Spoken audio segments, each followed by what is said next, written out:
Assalamu alaykum wa rahmatullah. La sagesse du prophète de l'islam n'a pas fini de nous étonner, de nous inspirer. Il était sage, comme nous l'avions vu précédemment, dans le champ religieux, en tant que prophète, en tant que messager, en tant qu'éducateur, de prêcheur de la bonne parole.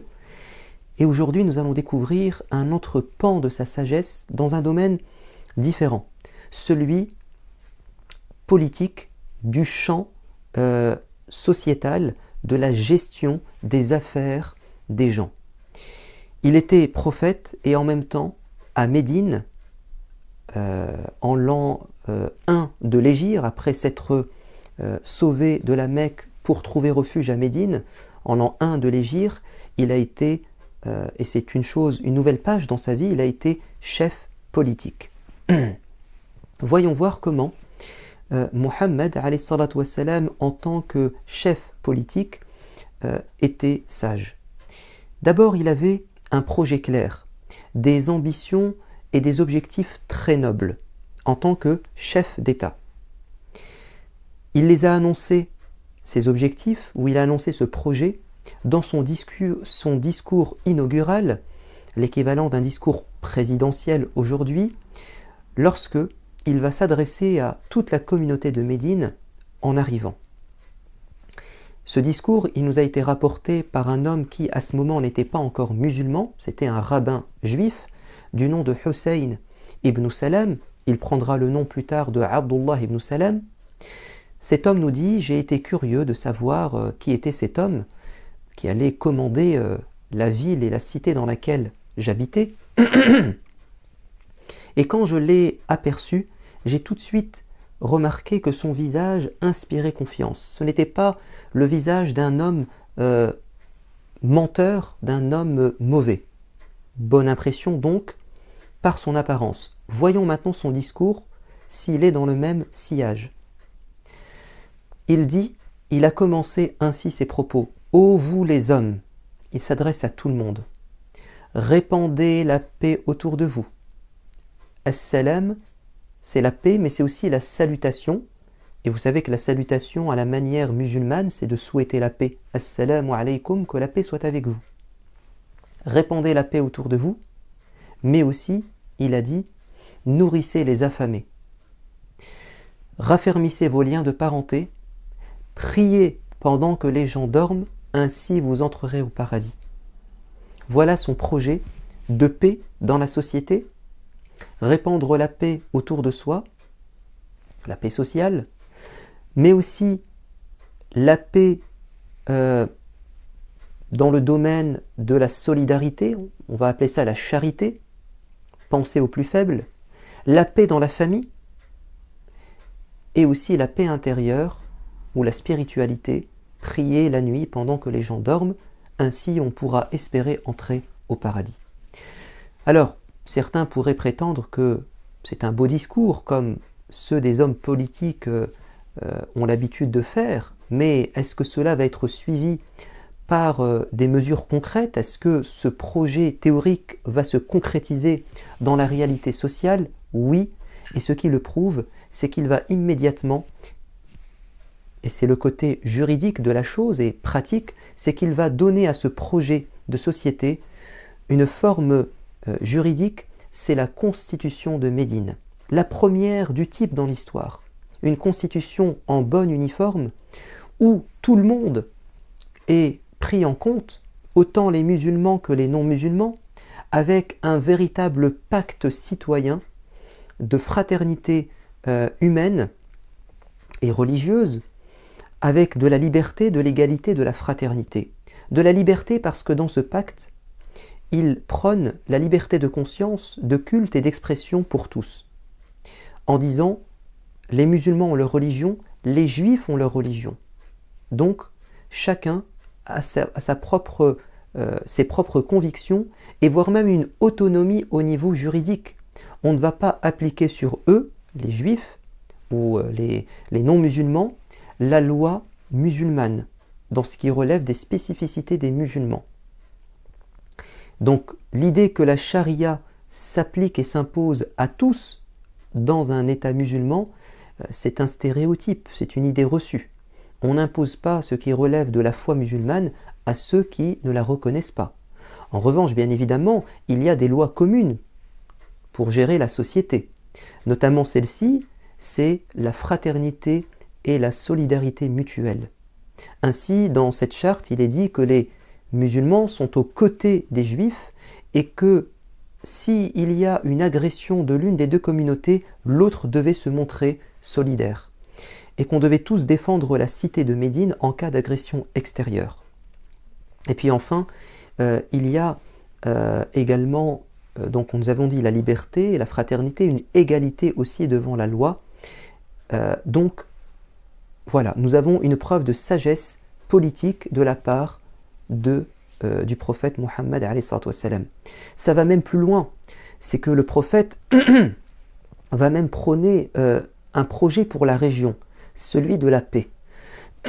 Il n'est jamais entré en guerre volontairement, de manière agressive envers ses voisins. Bien au contraire, il a développé des liens diplomatiques, il a créé des pactes de paix avec les tribus qui étaient, qui accueillaient ces pactes avec joie, tandis que d'autres vont les refuser et vont créer un conflit ouvert avec le prophète de l'islam. Parmi ces moyens remarquables pour créer des ponts avec les différentes communautés, ce sont les mariages, ce qui se pratiquait beaucoup à l'époque. Si le prophète a eu tant de mariages, il faut les comprendre à la lumière de sa mission. Donc c'était au service de sa religion ou de sa communauté, mais aussi au service de ce projet global de pacification de la région et de création de liens amicaux avec les tribus voisines. Ainsi, il va se marier avec une juive, qui deviendra musulmane, mais dont le père était un ennemi acharné de l'islam et dont la communauté a pu plusieurs fois entrer en conflit avec les musulmans. Donc Safiya ibn Huyay ibn Ahtab, qui était juive, donc un lien avec la communauté juive à travers ce mariage, un lien avec les chrétiens à travers le mariage avec Maria, cette femme qui a été envoyée par le roi d'Égypte, justement par diplomatie, il va l'épouser. Vous avez également la fille du plus grand ennemi du prophète, Abu Sufyan, le chef de la Mecque, donc Habiba, il va l'épouser. Voilà comment le prophète, à travers ses mariages d'intérêt, il a pu atténuer des conflits. Également, le prophète maîtrisait l'art de la négociation et de la réconciliation. L'art de la négociation à travers notamment cet armistice à laquelle il a pu aboutir, alors qu'au départ elle était considérée par ses fidèles, sa communauté, comme étant une humiliation, mais en réalité elle cachait au contraire une ambition claire, celle de la paix. En l'an 6 de l'Hégire, le prophète a décidé avec ses compagnons, par inspiration divine, d'aller accomplir le rituel du petit pèlerinage, la Umrah. Ils ont été arrêtés, stoppés par les responsables de la Mecque, qui leur ont refusé ce droit. Cela va aboutir à des négociations, à des pourparlers, et le prophète va accepter de faire des concessions, des pas en arrière, mais pour faire un saut qui s'avérait être impossible par le passé, celui de la paix. Une paix de 10 ans, quelles que soient les concessions politiques qu'il ait pu faire.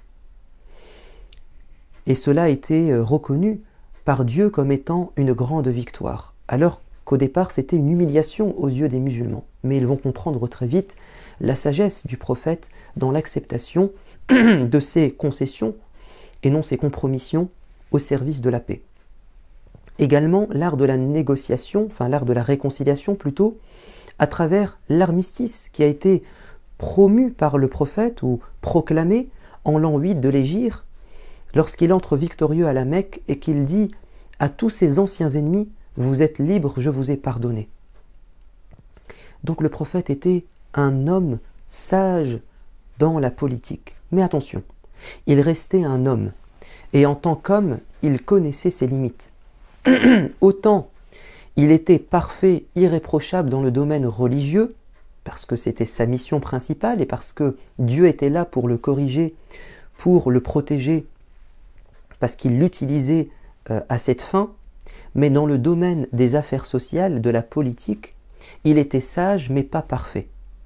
Et donc, connaissant ses limites, il va profiter de la sagesse des autres. Il va apprendre finalement. Alors, ces limites, il les a annoncées notamment dans cet épisode assez intéressant et qui est très illustratif.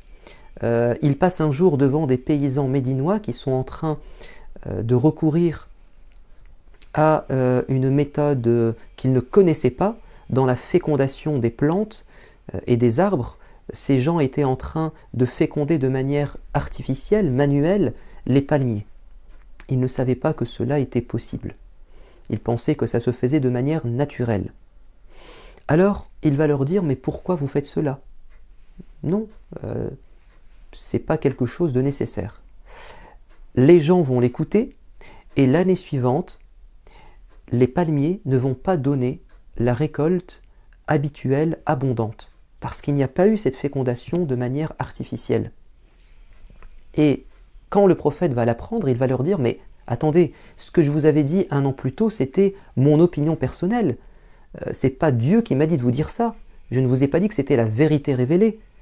Dans les affaires d'ici-bas de ce monde, dans les affaires sociales, dans les affaires quotidiennes, vous êtes parfois mieux placé que moi. Votre expérience, vos connaissances, je ne les ai pas. Ça, c'est très intéressant. Et donc, le prophète de l'islam va montrer ses limites aussi sur le plan juridique, lorsqu'on vient lui exposer des cas nouveaux, qui ne sont pas strictement religieux. On n'est pas dans la consultation religieuse, mais dans les affaires de la cité. Il va dire un jour, quand vous venez m'exposer votre litige, je vous écoute, et il se peut que l'un d'entre vous soit plus éloquent que son frère, et qu'il me convainc alors qu'il me manipule. Et donc si je lui donne raison, alors qu'il n'y a pas le droit, alors il sera puni par Dieu. Je ne lui ai donné qu'un bout de l'enfer.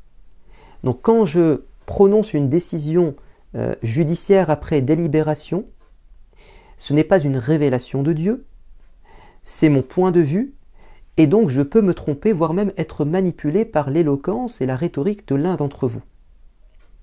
Le prophète de l'islam va également, dans un moment assez, on va dire, très très délicat, celui de la première bataille, la bataille de Badr, il va montrer ses limites. Il va indiquer l'emplacement dans lequel l'armée devait se positionner pour affronter les ennemis, donc le campement. Et un des soldats va dire au prophète, est-ce que ce choix, il te vient de Dieu? Auquel cas, je ne vais rien te dire. Mais si c'est ton opinion personnelle, une tactique militaire venant de toi, alors je me permets de te donner un meilleur conseil. Alors le prophète va lui dire, c'est mon opinion. Il va lui dire, mettons-nous plutôt de ce côté, cela sera plus intéressant d'un point de vue tactique et stratégique. Et le prophète va accepter. Ça s'est reproduit également à d'autres occasions. Par exemple, avant la bataille de Uhud, le prophète de l'islam va consulter ses compagnons en disant « Est-ce que nous allons rencontrer notre ennemi sur un terrain découvert, comme durant la bataille précédente, celle de Badr, ou bien est-ce qu'on va se barricader à Médine et attendre que nos ennemis viennent nous attaquer ?» Le prophète était d'avis, personnellement, avec les plus expérimentés des compagnons, de rester à Médine. Mais les plus jeunes, qui voulaient absolument montrer leur courage, parce que rester chez soi, c'est une forme de lâcheté pour eux, donc montrer leur courage en allant rencontrer l'ennemi face à face sur un terrain découvert dans le désert, ils ont dit nous préférons, et ils étaient majoritaires, aller les rencontrer à l'extérieur. Et donc le prophète va finir par suivre l'avis majoritaire, et d'ailleurs les jeunes vont ensuite revenir sur leur avis, mais trop tard, la décision avait été prise, Et vous savez que cette bataille va se terminer par un échec relatif, et le prophète va se poser une question existentielle. Est-ce que je dois continuer à consulter mes compagnons? Parce que parfois, l'avis majoritaire se révèle être erroné. Et Dieu va lui dire, pardon, dans la sourate numéro 3, continue à les consulter. وَشَاوِرْهُمْ فِي الْأَمْرِ فَإِذَا عَزَمْتَ فَتَوَكَّلْ عَلَى اللَّهِ. Et lorsque tu arrives à une étape avancée dans ta réflexion, tu t'es forgé une opinion, mais après réflexion, délibération, consultation, place ta confiance en Dieu. Mais continue à les consulter. Donc, dans ce domaine, il devait faire preuve de sagesse, puisqu'il était livré à lui-même. Et un homme politique n'a pas la vérité révélée, il doit profiter de la sagesse des autres, ou en tout cas des avis des autres. Nous avons également un autre épisode durant la bataille du fossé, lorsque les coalisés, les tribus arabes se sont unis contre les musulmans et qu'ils les ont encerclés pendant plusieurs semaines. Le prophète à un moment donné va réfléchir à négocier en fait leur départ, en faisant beaucoup de concessions, en leur donnant, en payant finalement un tribut chaque année, en donnant une grande partie de la récolte de Médine en échange de leur départ et de lever cet embargo. Mais les deux grands responsables ou les deux grands chefs des tribus de Médine vont refuser catégoriquement en disant non prophète, nous n'allons pas faire cette concession, nous allons nous battre jusqu'au bout. Ils étaient deux contre le prophète et ces deux hommes importants représentaient une communauté très importante à Médine, donc le prophète a accepté cet avis majoritaire. Très bien. Le prophète de l'islam a dû apprendre à comment réaliser l'intérêt général. Ce n'est pas une tâche facile quand on est livré à soi-même de réaliser l'intérêt général. Le prophète a été confronté à une situation inédite. Après la première bataille contre les Mécois, qui s'est terminée par une victoire musulmane, ils ont fait 70 prisonniers. Qu'allons-nous faire de ces prisonniers? Question inédite et nouvelle. Le prophète va consulter ses compagnons. Et il va y avoir deux avis antagonistes. Celui porté notamment par Omar, qui est d'exécuter ces criminels de guerre, selon la justice, et l'avis très conciliant et bienfaisant, dont le principal défenseur était Abu Bakr, c'est de leur pardonner, c'est-à-dire de les relâcher, soit gracieusement, soit après une rançon. Et le prophète va pencher vers cet avis qui était beaucoup plus souple et qui correspondait finalement à sa personnalité. Il était miséricordieux. Mais, après avoir pris cette décision, donc il va libérer certains prisonniers en échange de rançon et d'autres qui n'avaient pas les moyens de se libérer, de s'affranchir, il devait enseigner la lecture et l'écriture à 10 Médinois. Donc sortir de l'analphabétisme et de l'illettrisme 10 personnes, cela leur permettait de trouver leur liberté. C'est une preuve de sagesse, mais attention, Dieu va le lui reprocher en lui disant « Tu as fait le mauvais choix » parce que ces criminels de guerre, au nom de la raison d'État et de la sécurité de tous, ils devaient être plutôt mis hors de portée ou il fallait absolument faire en sorte qu'ils ne soient plus nuisibles et donc il fallait les exécuter. Pourquoi? Parce que la chose la plus importante qu'il fallait prendre en considération, c'est l'intérêt général. Et l'intérêt général des Médinois, c'était leur sécurité. C'est-à-dire que ces criminels de guerre qui ont été libérés et affranchis ont fini par revenir l'année suivante et combattre les musulmans et aboutir à une victoire contre eux lors de la bataille de Uhud. Alors, on pourrait dire finalement ce qu'il a fait, c'était ce qu'il y avait de meilleur. Oui, selon les possibilités et les éléments qu'il avait entre ses mains, mais il y avait un intérêt général qu'il n'a pas pu percevoir à ce moment, on ne peut pas le lui reprocher, c'était la sécurité de tous. Le prophète de l'islam également maîtrisait l'art de la diplomatie, nous l'avons dit, mais j'ai oublié de vous citer cet exemple. Un jour, quelqu'un frappe à sa porte et il dit « Ah, c'est une mauvaise personne. C'était une personne importante d'une tribu, quelqu'un de mauvais. » Et quand il le reçoit, il lui fait un large sourire et lui accorde un accueil chaleureux. Et Aïcha, qui a assisté à la fois à cette scène en intimité, en privé, et à son comportement public, a trouvé qu'il y avait un grand décalage. Elle lui a dit « Mais pourquoi tu t'es comporté ainsi ?» Comme s'il y avait une forme de duplicité, d'hypocrisie. Il lui a dit « Oh Aïcha, la pire des personnes aux yeux de Dieu, c'est celle devant qui on doit montrer ce bon comportement pour éviter son mal. » Donc c'est une sagesse, et non pas une hypocrisie. C'est de la diplomatie, c'est de la politique. Et Abu Darda a dit, après le décès du prophète, nous avons eu affaire à des gouverneurs que nos cœurs détestaient et qu'ils maudissaient, mais nous leur faisions de larges sourires. Parce qu'il fallait composer avec eux pour éviter le mal, peser le pour et le contre. Également, le prophète de l'islam, dans sa gestion politique, il impliquait tout le monde. Quand il est arrivé à Médine, il a fait un recensement, c'est-à-dire toutes les personnes sur qui je peux compter pour réaliser mon projet de société. Et il va utiliser toutes les bonnes volontés. Les jeunes, comme Zayd ibn Thabit, qui était un adolescent, qu'il va utiliser même dans son gouvernement en tant qu'interprète. Il va l'utiliser pour apprendre la langue des Juifs et être le diplomate qui va être le lien entre lui et la communauté juive. Il va utiliser même Oussama ibn Zayd, ce jeune qui avait 19 ans et qu'il va mettre à la tête d'une armée, parce que c'était quelqu'un de compétent. Il va utiliser même un homme aveugle, Abdullah ibn Maktoum, pour le remplacer à Médine quand lui était absent. Il utilise toutes les bonnes volontés qui sont compétentes. Et ça, c'est une sagesse politique.